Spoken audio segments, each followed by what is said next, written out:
Welcome back to another episode of the Blitz Break, a Thanksgiving edition here. I'm your host, Phil Rasmussen, and I'm going to forego the introductions today because I've got two of the cohorts here.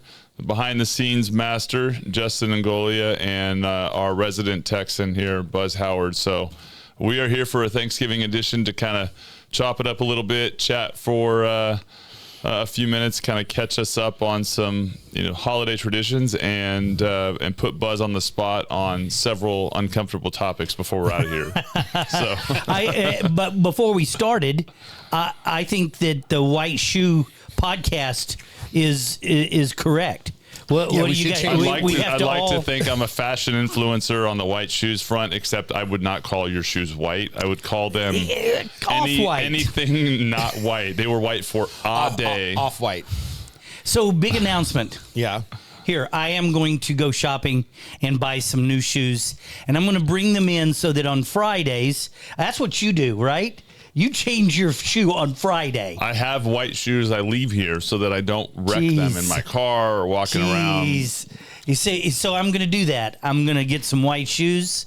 Don't you understand? Didn't you listen to any of the 2000s rappers? You only get to wear white shoes once before they get scuffed up.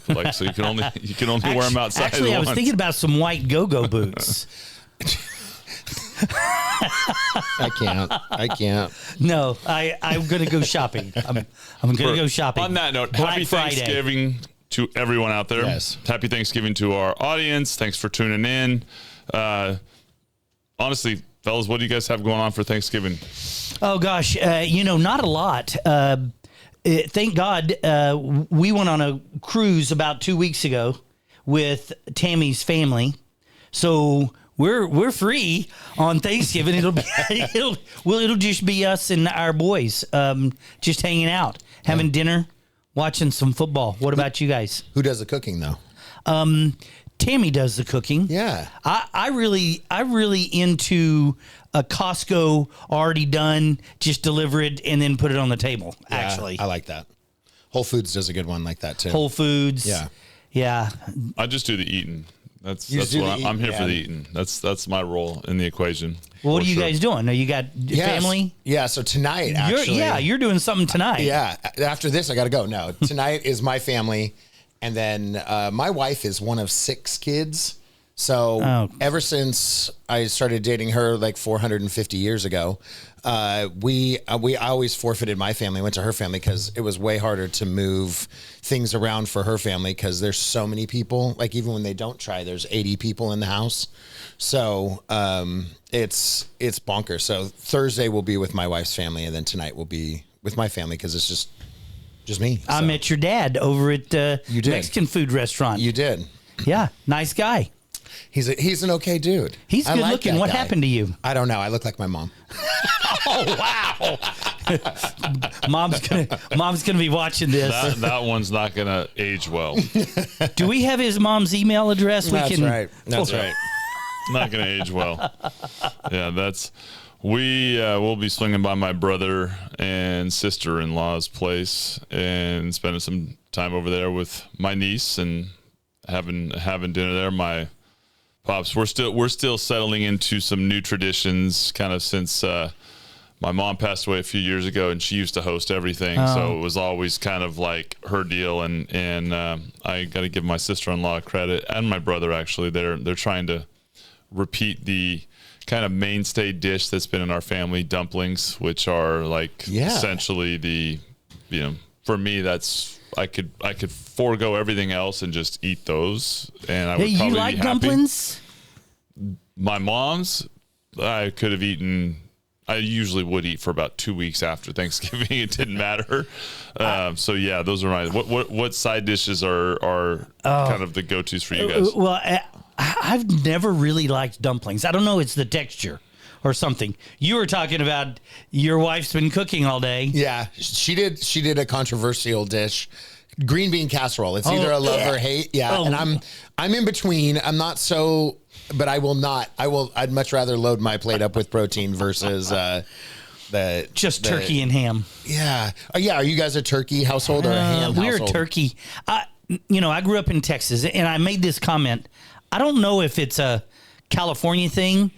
I never really remember growing up and having ham on Thanksgiving. How do you guys cook your armadillo down there? How do you the cook armadillo? Well, you got to break the shell first, which you got to kill them first. But because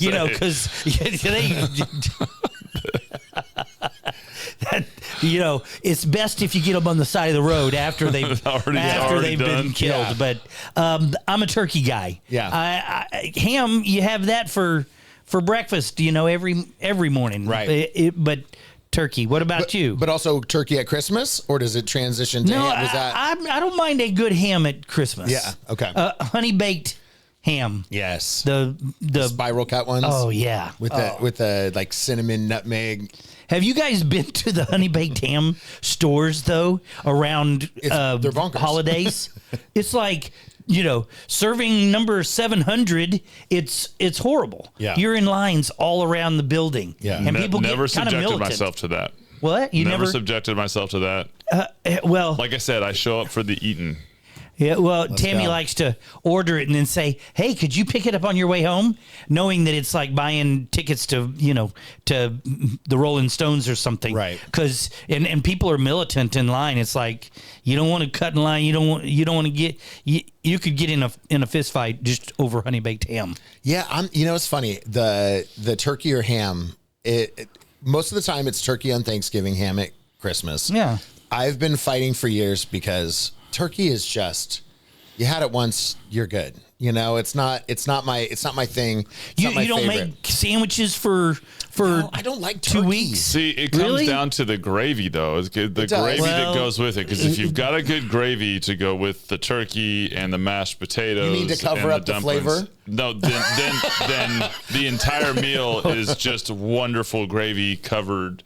Whatever, everything. And that's amazing. Yeah. Everything. So you like gravy? You don't necessarily like turkey? No, I like all of it. I just like gravy. Like I probably would put ketchup on any meat from the time I was a 5-year-old on. That's I your can Thanksgiving put gravy ketchup? On everything that was in the Thanksgiving meal. So the next question is do you like your turkey like dry? No. Or just, I like it dry as a bone. Oh my God. Because I want to have sandwiches for the next week. And here's what makes me mad is Tammy, we have 3 sons, so we'll cook dinner and we're all on the couch watching football or something like that.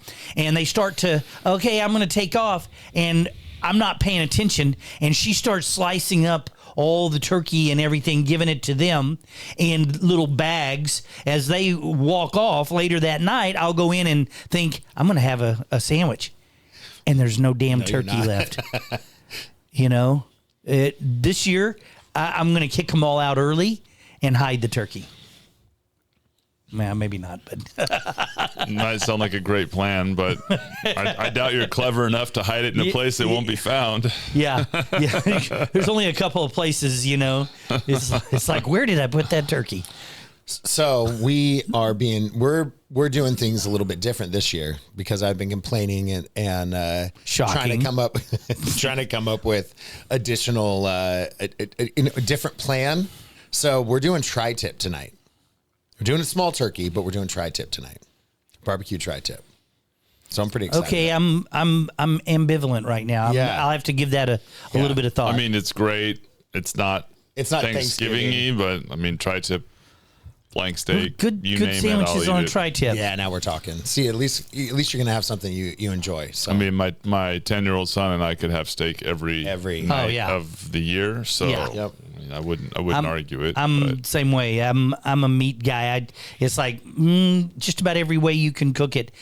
On the cruise when I was gone, every evening that was I'd go, oh, what kind of steak is this? Yeah. They actually had a couple of really nice a ribeye that was actually to die for on the cruise. Yeah.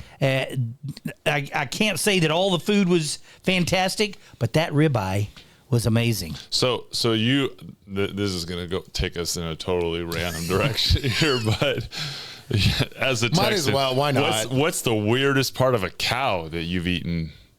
Because all I've had is the good stuff. So here's the weirdest part of the cow is Rocky Mountain oysters, or what we call calf fries.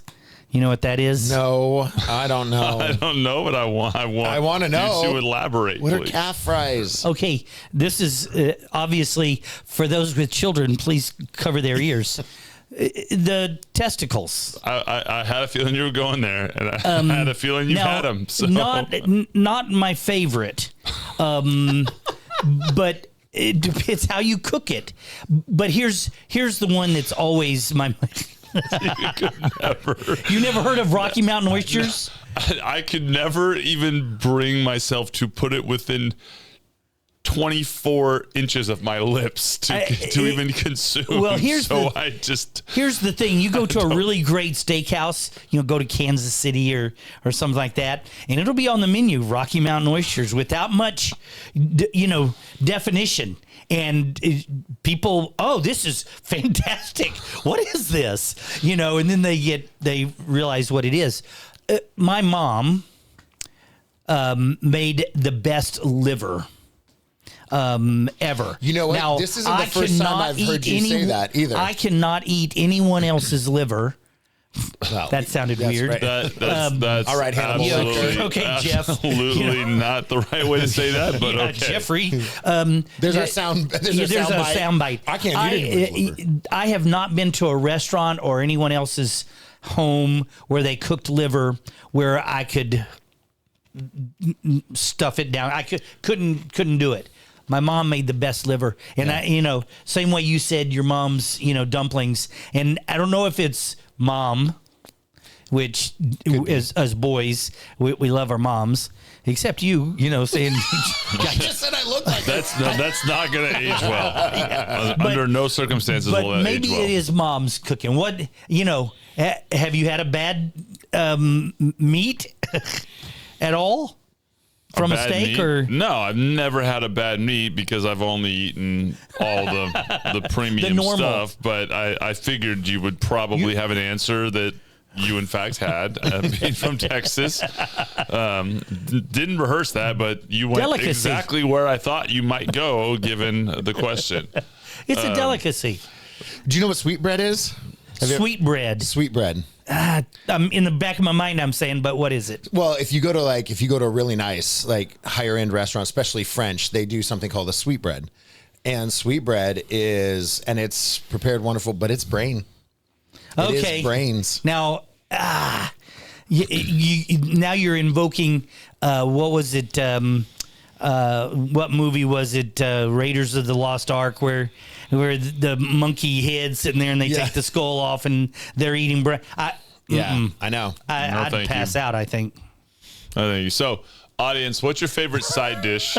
Have you ever had, what's it called? Calf fries. Calf fries or Rocky Mountain oysters. Or Rocky Mountain oysters. For the record, I have had Rocky Mountain oysters. Okay. Neither. And Paul, what's your favorite Thanksgiving side dish? And then, I would like to know who's actually had Rocky Mountain oysters. Yeah, that raise your hand. Please respond below. So, shifting a little bit off on the Thanksgiving front, having a chance to kind of chat and look back at where we are, a few months into the Blitz Break and the progression of the show and kind of why we're doing it, and nearing the very end of November of a calendar year that's flown by. I think it's an appropriate time for us to pause and take a second and a couple of things that, some things maybe that you're thankful for on the Thanksgiving front, and then also just kind of, what we kind of feel like we're seeing, obviously why we're doing this, kind of all these different directions. There's a lot of ways we can go, but, let's shift gears a little. Wow. How many months have we been doing this now? It's felt like about 12 years because sitting next to you for more than 10 minutes is like being in a warped time zone of like, It must Painful. be Texas time. Painful. I don't know For what someone it who is. acts like they don't like you that much, he's in your office pretty lot. often. That's Do you right. think he misses you? He's yelling at me actually, but gotta have somebody to take it out on. it's 4 months or so, isn't it? I feel like it's been, yeah. We're approaching 16, I think. So yeah. So the other day Yeah, I heard 16 this. You guys say a statistic that we've had so many views, like Collectively, yeah. Collectively, had over 50,000 views in October, and that's in 1 month. And I think we will. I know we'll see more in November. And thank you to the audience for tuning in, and to all of our guests for joining and having such great insights, for sure. But I think the whole purpose behind it, right, is not only to engage, share stories, kind of highlight some really amazing people in the industry and on the business front, but to also kind of get out in front and be doing the very thing that we all need to be doing, and kind of leading by example. Well, you and I have had these conversations that a lot of this is, and how we describe it to other people is, we wanted to do this to lead by design, lead from the front, do what you say you want people to do. And so that's what I believe this really started out as, is we wanted our loan officers to be able to utilize the power of video, the power of social media, and the draw, because our strategic partnerships want to do the same things. And so what better way for our loan officers to work with their realtor partners to create meaningful videos and ways to go out and tell their stories. Yeah. And, I think it's going pretty well. We have quite a few loan officers that have picked it up. Some of our younger loan officers that have been struggling in this market have jumped on this, started doing it, working with some of their partners, and it's really created a bond that now they're getting business because of it. And I think that it's really important that we get others. Just before this episode started, one of our senior loan officers walked through, and I gave him a couple of ideas. I said, hey, this is a great medium to, and I think it's I'm going to do it, is my Christmas message. I would think that would be a no-brainer. And he's going, wow, that's a great idea. And so it just takes talking to them, showing them how it works, sitting down, and how easy this is. Sometimes we forget that the camera's on. Is that easy to convince you that you have a great idea? It's that easy. I waste that much time in our conversations, and that's all I have to say. Old dog, new trick. But you and I started doing a weekly message last week. Yeah, and we're going to do another one this afternoon. That's right. Yep. Just out to the sales floor of just a quick market update or some type of, applicable sales tool or tip or things like that. And we just try to keep it under 2 minutes, just as a way to say, hey, it's quick, it's easy, but also if we can do it, you can do it. Well, and I think that's the message. If we can do it, why can't you do it? Yeah. And if you're afraid or don't know where to start, or they can tell that, well, one, we're not afraid, but we didn't know where to start. Matter of fact, the one last week was kind of comical, but long story short, it gets out there and people go, oh, that's a great idea. Well, and it's been kind of exciting to watch anytime that we've had a guest. Anytime that they've never done it, or if they've had someone that's been like, this is like my first or second podcast that I've ever done or sat down, they're always nervous. Mm-hmm. And then what's the first thing? The second they go to stand up, they push the mic away and they go, man, that was so much fun. I loved that. I enjoyed that so much. Not one person has been like, well, I'm still really nervous. And everyone's been excited. Almost every one of them, our guest last week, she fought me for 2, 3, 4 weeks. She had me talk to her legal department and all of that. And what's really funny is after she did it, she was telling us, that was so much fun. She went and she talked to her senior manager, and she called me and she goes, hey, I want to bring her on and we want to talk about such and such. And so they go back and they want to bring other people. That's been the consistent message. Well, and that's, as the one who sat in my offices and watched kind of the way this evolved and saw the podcast kind of industry explode, the video versions, right? And has been hearing video for years. Like, there's no insecurity, reason, or excuse that I'll ever hear that I haven't already had, thought, felt, experienced, done. Yeah. And most people are literally walking through that same journey. It's just how far along are they in it, right? How much have they challenged themselves? How many times have they gotten in front of the camera to do it? And it's just the to me, what I enjoy is putting people in a position where they are able to be themselves, where they are able to just relax and tell their story and avoid what is a pretty typical response the minute you pull out a camera and you try to deliver a scripted, a canned response. Is that your voice tone changes, your speech pattern changes, your body language shifts. And I think, as we've highlighted numerous times, that's not necessarily the most authentic way to connect with your customer base, your partners, and your audience. There's a role for it. There's a realm for delivering messages like that. But this is a great place to connect and tell your story, like you said. Yeah. So, what do you guys have going on after Thanksgiving? Weekend wise, anything exciting? It turns into Christmas at our house, so we'll be doing Christmas lights and Christmas decorations for the kids, and they try to do the Christmas tree last night. And I was like, no, you can't have the Christmas tree. I know, not at Thanksgiving. So we broke that. We put ours up early this year. First time ever. Yeah, it's fun. We've done it. I'll tell you, I still have lights on my house year round now. They're not colored. Not the ones that you buy that are permanent lights that are supposed to be up. These are Christmas lights that have remained. These are no, they're not, no. They're the permanent ones. Yeah, we have permanent ones. But too.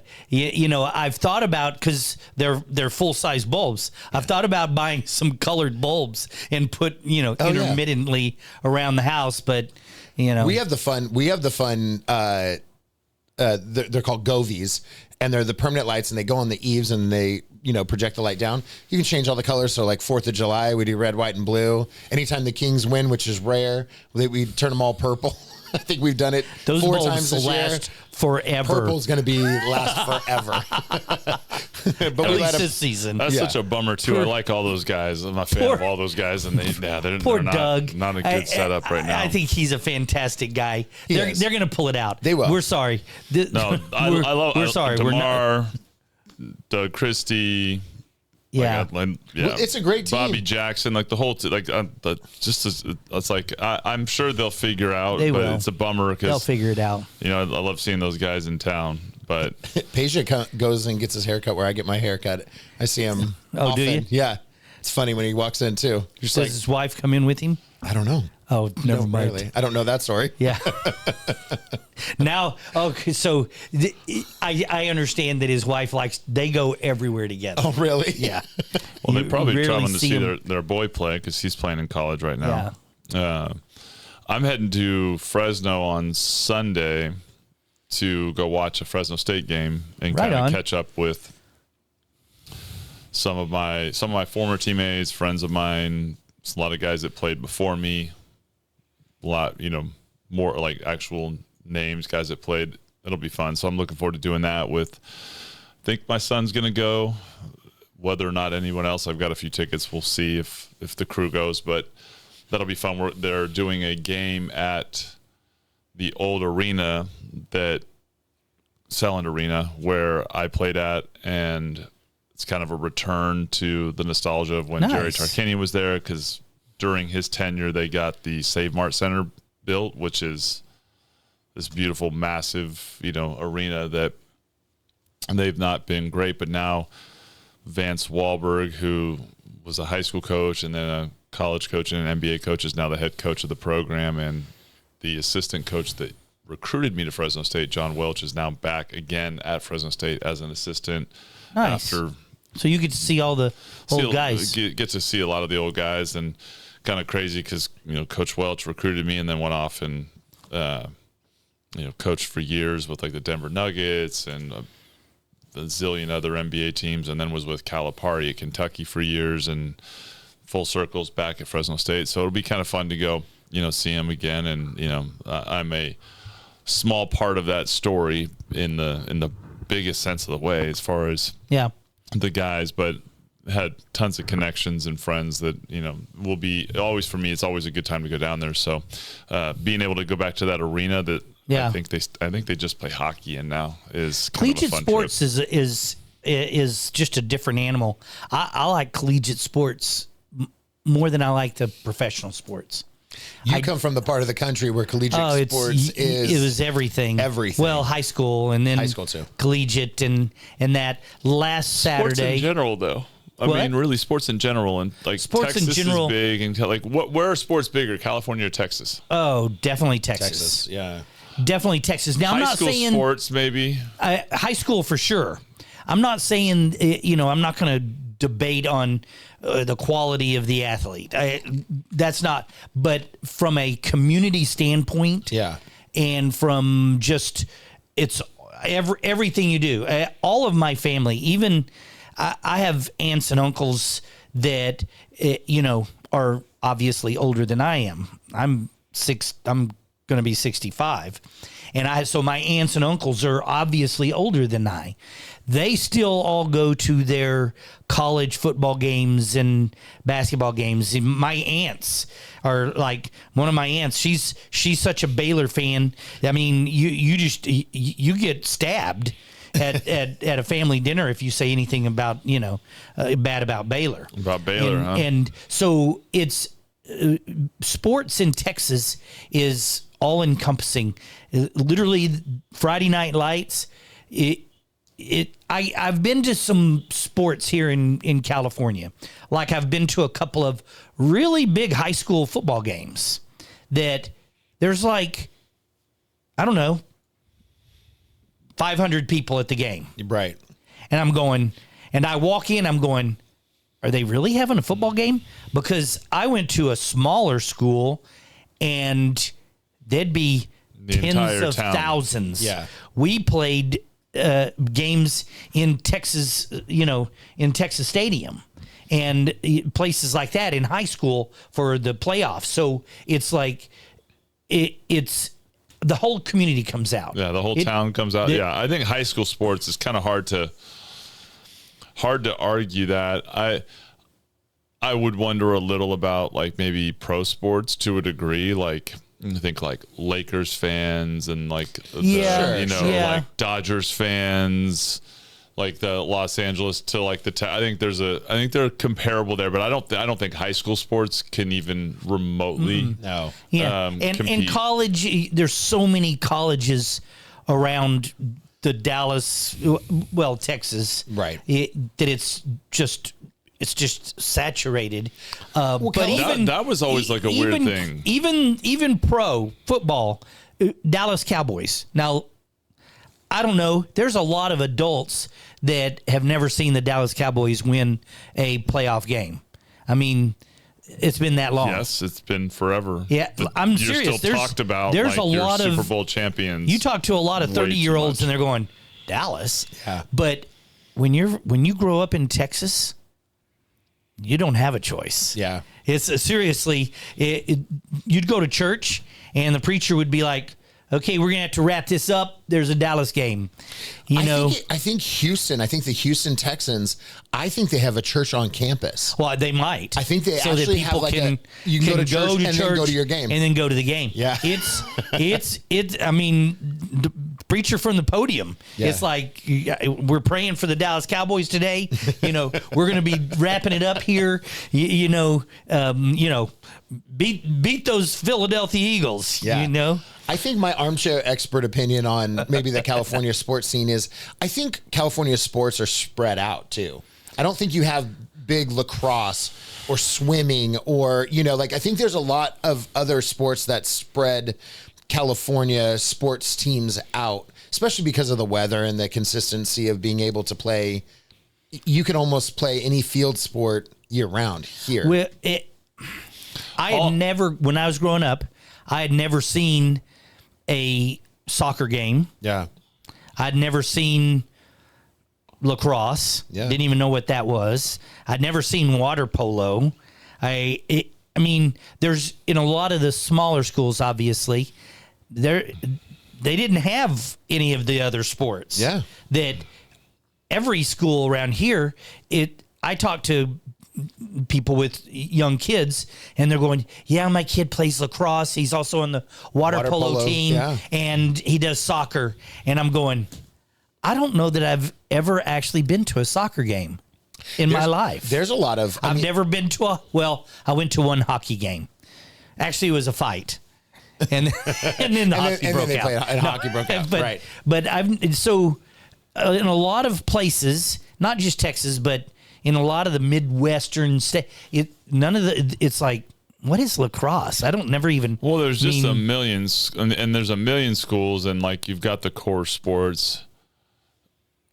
And I think the same is true California and Texas. I mean, when you actually look at all the schools in California, like how many Division I programs there are just in the greater Los Angeles area, right? Riverside, Irvine, Long Beach, UCLA, USC, like Loyola Marymount, like there's the same premise, right? But then Texas, I used to, during my playing career in college, I used to kind of be really struck by the fact, like, we're flying to Texas again, right? Like, we're flying to Texas, El Paso, we're flying to Dallas, we're flying to Houston to play Rice, like, now, and then I've, over the years, UTSA, Baylor, like they're same thing, but during the time that I was playing, I think we would fly down to Texas 3 or 4 times. Yeah. During the year, I was just like, man, like there's a Division I program in every city or 2 or 3,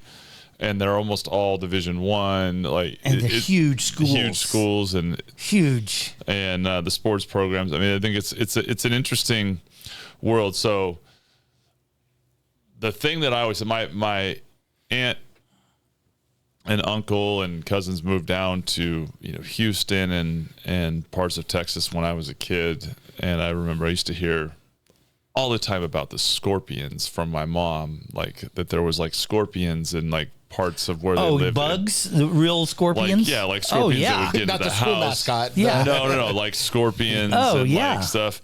And so like every time I would go down there, I like even as like a 20-something-year-old, I'd be like, where the hell are the scorpions, man? Like it like stuck with me. But like what's up with being someone who grew up in that area? Like seriously, the bugs down there. I mean, there's a total sidebar, but what's the worst thing you ever woke up and found in your house? Oh, it was a mirror. He saw. A mirror. Jesus, what is that? Oh, it's me. That hurt. I'm sorry.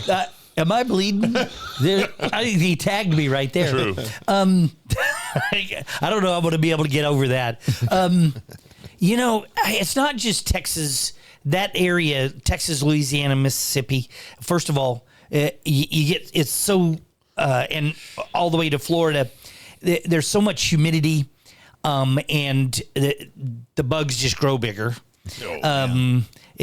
For some reason, the heat, humidity, that type of stuff. Growing up in Texas, you knew that all of the poisonous snakes that are anywhere in North America are pretty much concentrated in Texas. You always have scorpions. I mean, we grew up doing certain things. Like, think about your tennis shoes. You put your tennis shoes there in your closet, and you walk in the morning, you just slip your foot right into it and tie them up. You learned growing up that the first thing you do is pick up your shoes, make sure there's no scorpion that has climbed in there to be warm or whatever, or make a little nest overnight, especially if you haven't had them on in 2 or 3 days. So you always learned, stuff like that. You always pull your sheets back and look in the bed. Oh my God. Because it's a real possibility that, there will be a scorpion in there. There are little habits that you might see people from the South do. It's like this is going. what stuck with me. Yeah, man. It's just like going out in the backyard, Yeah. and I'm going to. Two California boys don't. I don't know. I'm going to go out in the backyard, and I'm going to pick up. There's some fence posts that have fallen over, and I'm going to go pick them up. You don't ever reach down and grab it and pick it up. You kick it to where it rolls over, because there is always going to be something underneath that board. There is always going to be a scorpion there. Almost, I would say, and other people from Texas, if you agree with me, 85% of the time there's going to be scorpions underneath it. If it's been a board laying on the ground, they like all the other little bugs like to crawl underneath it. And snakes. You never, ever do anything without first investigating. You don't pick up, maybe you're going out for the wood pile to get some wood for the fireplace. Let's say you go up to Tahoe and you always pull that stuff off on the ground and check it before you put it in your arms to carry it in the house. Because there's either going to be a scorpion or there's going to be other creepy cockroaches crawlies and centipedes and all of that kind of stuff, or you're going to have a snake. The worst thing ever, growing up, it wasn't the worst, but one of the funniest and scariest times. My mom, one day, our house had a built-in back porch, screened porch, and we'd go in and out to do things in the backyard. And one day I was probably maybe 9th grade, and I hear my mom, this blood-curdling scream from the back of the house, and she was going out the back door, and we had one of those back doors that had louvers in the door. It was really old, and she had walked back there to open the door, and there was a snake in the louvers, a rattlesnake that had crawled up in the louvers, and it came that close to getting her, and she screamed, and she came running, and you got to do something about this. You got to kill it. And I had a shotgun in 9th grade. First thing I did is picked up the shotgun inside the house and started shooting.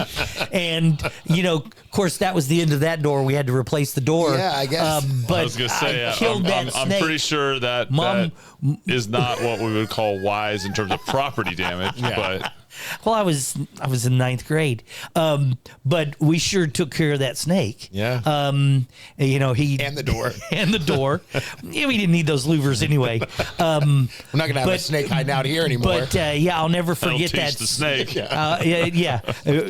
Only time you'll hear your mom go, "It's okay to shoot the shotgun in the house."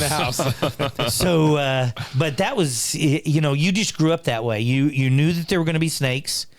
If you're going, that's why a lot of people, especially in the country, they wear their boots, because you're going to walk through and there's going to be snakes in the pasture or underneath the water tank for the cows or whatever. Wow. There's going to be snakes. Yeah, no. There's going to be snakes. And we had water moccasins. We had, all the different terrible snakes. Yeah. That is absolutely why I had those images, no matter sitting in the middle of a Hilton on the 75th floor or 4th floor or whatever floor it was, I was picturing a lot of those stories. But yeah, wild to think about. So from a Texan to a Californian, and that all staying at heart, let's kind of switch gears. Heading to the end of the year here, I could hear those Texas stories all day. Thoughts on 2025 this far? We're heading to the very last home run stretch at this point of the calendar year. Any thoughtful takeaways? Any kind of anticipatory thought processes from a recent, I know we've done some strategic planning, but Sure. kind of what the calendar year has, unfolded for 2025 for the industry, the market, audience. Well, I was going to say collectively, I think when we were doing our strategic planning, we all agreed that we were entering 2026 with a lot more momentum than we have in the last few years. And so that's been a nice transition, I guess, from previous years where things were just kind of a little more stagnant and a little, there wasn't kind of a light at the end of the tunnel. And so that we're seeing a little bit of that, a pale light off in the distance. Hoping it's not a big locomotive coming down the tunnel. Exactly. Well, I agree with you. I think that this market had created such a defensive mode. Yes. We'd been in defense. In other words, trying to reduce costs, trying to keep everybody moving along. If there's one thing I'm thankful for, it's the loan officers that have been with us for years, that trusted us, kept their commitments to us, were dedicated, and I do believe that we're seeing some light at the end of the tunnel. It's I think that we've seen just in the last 2 months, I don't know what the calculation is, but I would estimate at least a 30% increase in our pipeline in just overall loans that are there, not locked, but loans in the pipeline. Our locked pipeline is bigger than it's been all year long. So I do believe that we've had a okay November, but it's the momentum that you're talking about that I think is going to carry us through December and into the first part of 2025. There's a lot of really promising signs in the market. I've talked about it for the last 6-7 trading days. We've seen the market improve. Today in our end of the week wrap up, we'll talk a little bit about that we've seen these incremental improvements over the last 6-7 days. I think today is the 7th straight trading day that rates have slightly improved, which I'll take slight improvements on a day-to-day basis forever, any day. And this morning I've been warning everybody, stay alert before a 4-day weekend.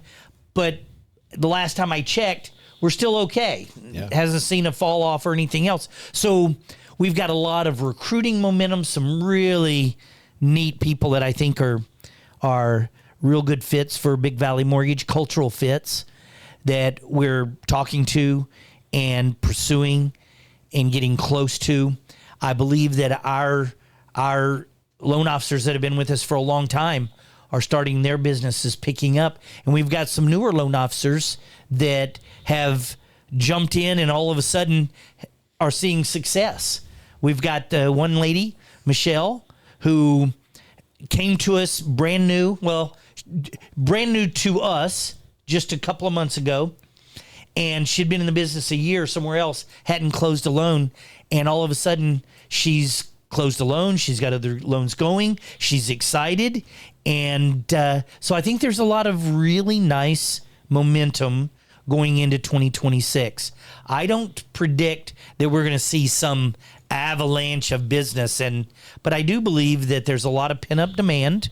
I believe that interest rates are improving. I do believe that the market is kind of shifting over to more of neutral, maybe even a buyer's market. I've heard that in the last couple of months, more than 50% of the homes out there have had price reductions. Yeah, and significant ones. So something I read was something to the effect of about 46,000 is on average the price reduction. So when you're talking about average sales price of, let's call it 450, that's a pretty significant amount. So I think that's probably a little light. 450 as the sales price. As the average sales price? Yeah, I think most of those are above that. Probably that's more like... Could be. Yeah. Maybe nationwide. I haven't looked at that statistic. Maybe more nationwide. Like, Not for California. Yeah. And I mean, my take By the way, there's like a BVM infomercial kind of a pitch there, Buzzer. So well, you can tell you've been here a while doing your thing. But, well, I think that though how we go, I would assume that other companies are starting to see some of at least the bigger pipelines. Sure. Yeah, I think the relative market share. Truth be told, I think what we continue to see is the people that are out with the right actions, mindset, and activities are excelling. Yeah. And exponentially seeing growth. And I think the story for everyone about whether or not the market is or isn't better is less important than whether or not you're better in what you're doing. That's because right. the market itself is going to fall in place, and it's always about your relative excellence versus the rest of your peers and how Your much value more are to you the market. doing, right? And the truth is there's less of your peers out there if you're in the sales world, so you have more market share to grab. And I think that, you know, every conversation that we have with ourselves has to be about holding ourselves accountable to the things that we control and capitalizing on the fact that the really hard stuff happened already. Like the really, really hard stuff, the you know, shift and the retraction of the market, we're through that. It's all at this point a growth and a scale opportunity, but the difference is in the winning, growth-minded individuals and companies is really what separates from, you know, those that are still stuck. So I think that's a big part of what, you know, when you look at everyone that's winning and growing, it's why are they different? Well, they're doing everything they should be doing and at a higher and higher clip with more and more impact, more and more precision, more and more intentionality, and the results speak for themselves. It's all about luck.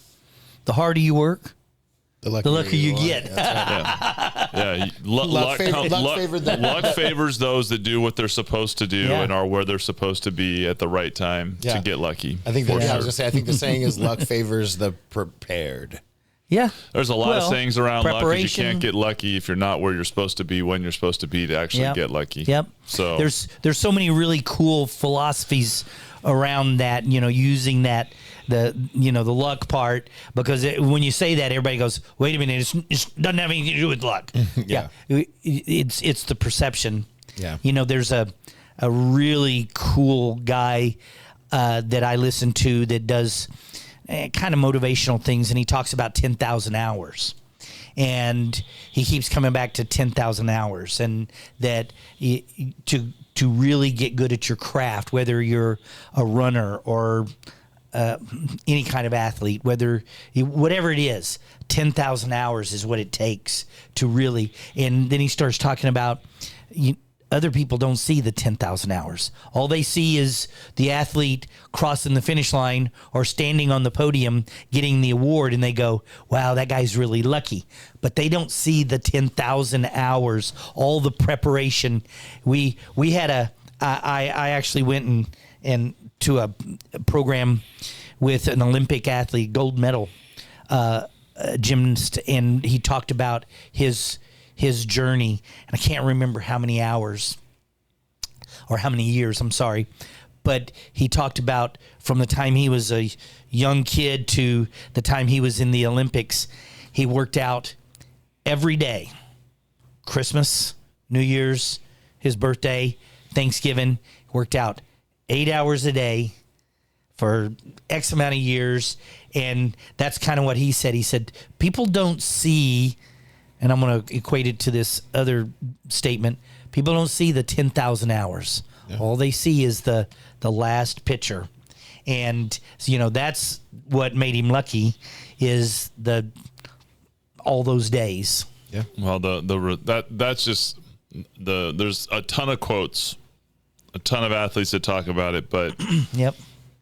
Greatness is made in the shadows and in the dark. Yep. And everybody likes what happens when the lights come on and they see the home run to win, the strikeout to shut down a World Series, the game-winning shot, the touchdown pass. Like, they see all that, and that's like, wow, that's awesome, and all the fans celebrating. But that moment was made in the dark with no one around.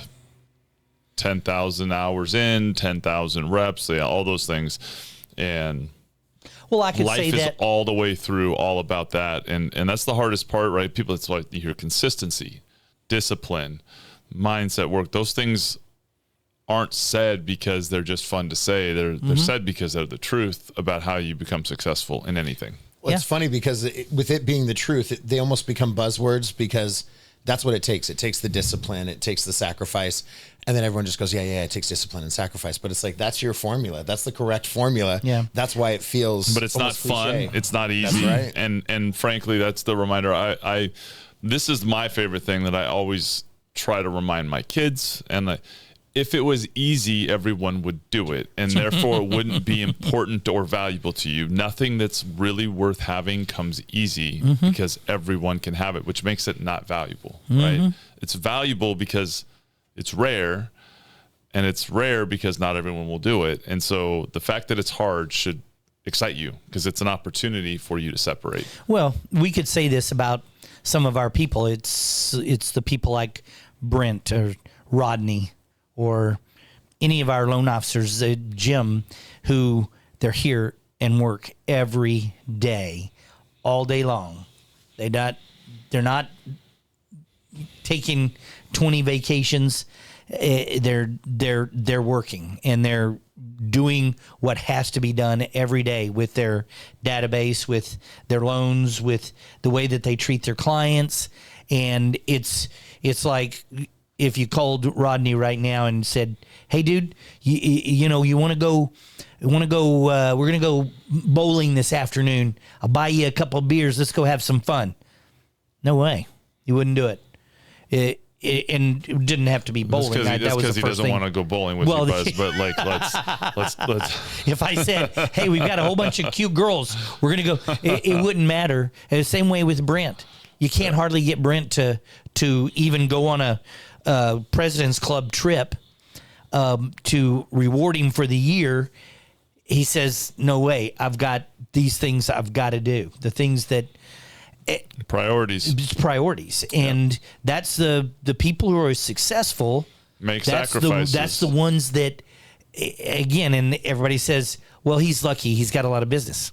Yeah, well, his luck was working 8 hours a day, 7 days a week. And so, sure, if that's start early, if that's stay how late, luck happens, stay consistent. Absolutely. And yeah, absolutely. That's Julie's favorite message. Consistency. That and you're a new person every 90 days. That's right. The cliches don't become cliches because they're untrue. They become that way because they are true, and then they just get potentially drowned out by people that say them without the meaning behind it, right? But well. Any other thoughts, Justin, before we wrap? I think we want to keep this to about 45 here. Let's go with, just real quick, what are you thankful for this year? I like it. Thankful for, as always, family, kids, wife, the relationships with the friends and the family that kind of create the purpose. Those are always my key.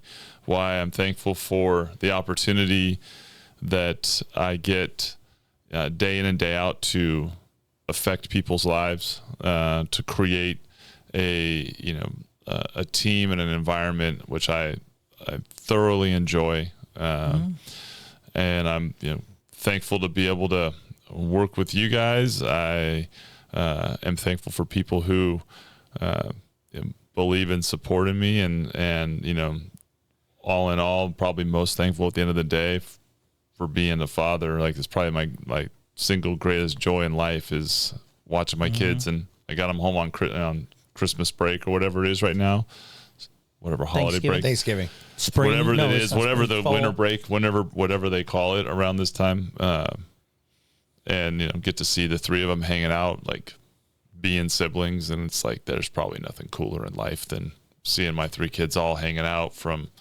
8 to 14, doing stuff. So that's it. How about you? I like what you say. I'm very thankful for the team that we've built. I've been here for, I think, 16 years or something like that. 77 years. And man, I'm thankful every day for the people who work here and the type of people that they are. And I'm just thankful that I'm blessed to be able to be part of their careers. I do have 2 things that more personal. 8 years ago today, my girl, Tammy, was able to get a kidney transplant. It was life-saving.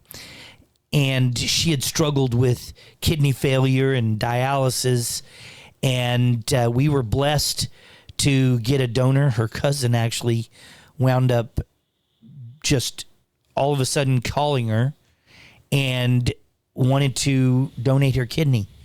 And that was 8 years ago today that she was able to get that kidney, and it's made such a change in her life. And I've gotten to spend another 8 years with her. And tomorrow, 2 years ago, my son, Austin, was able to have a life-saving, what probably was a life-saving brain surgery.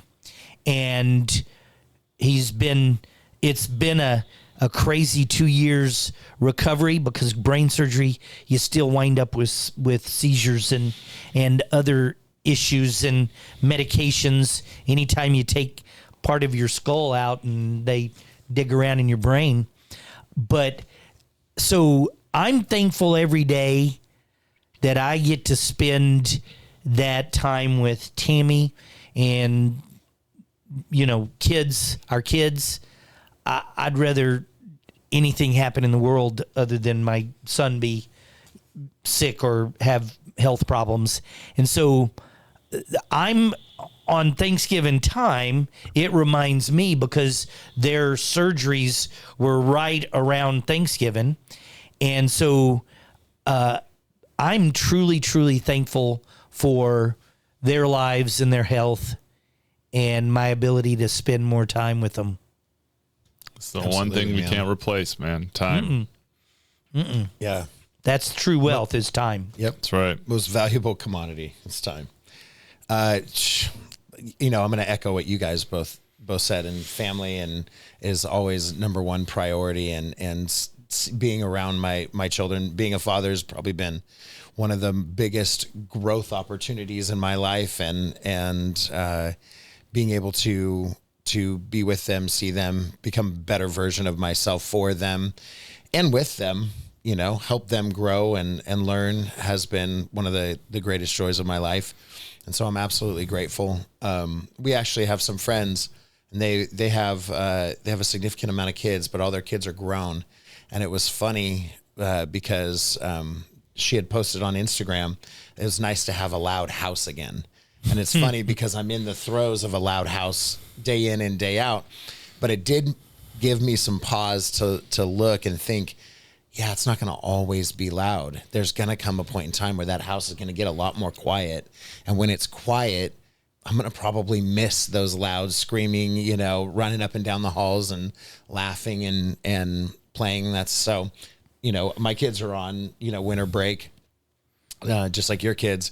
And so it's been the ups and downs of fighting and playing and laughing, and someone gets hurt, and my 2 oldest were wrestling last night, and my son got hurt. I was actually wrestling with my son last night. We were boxing and wrestling, and Yep.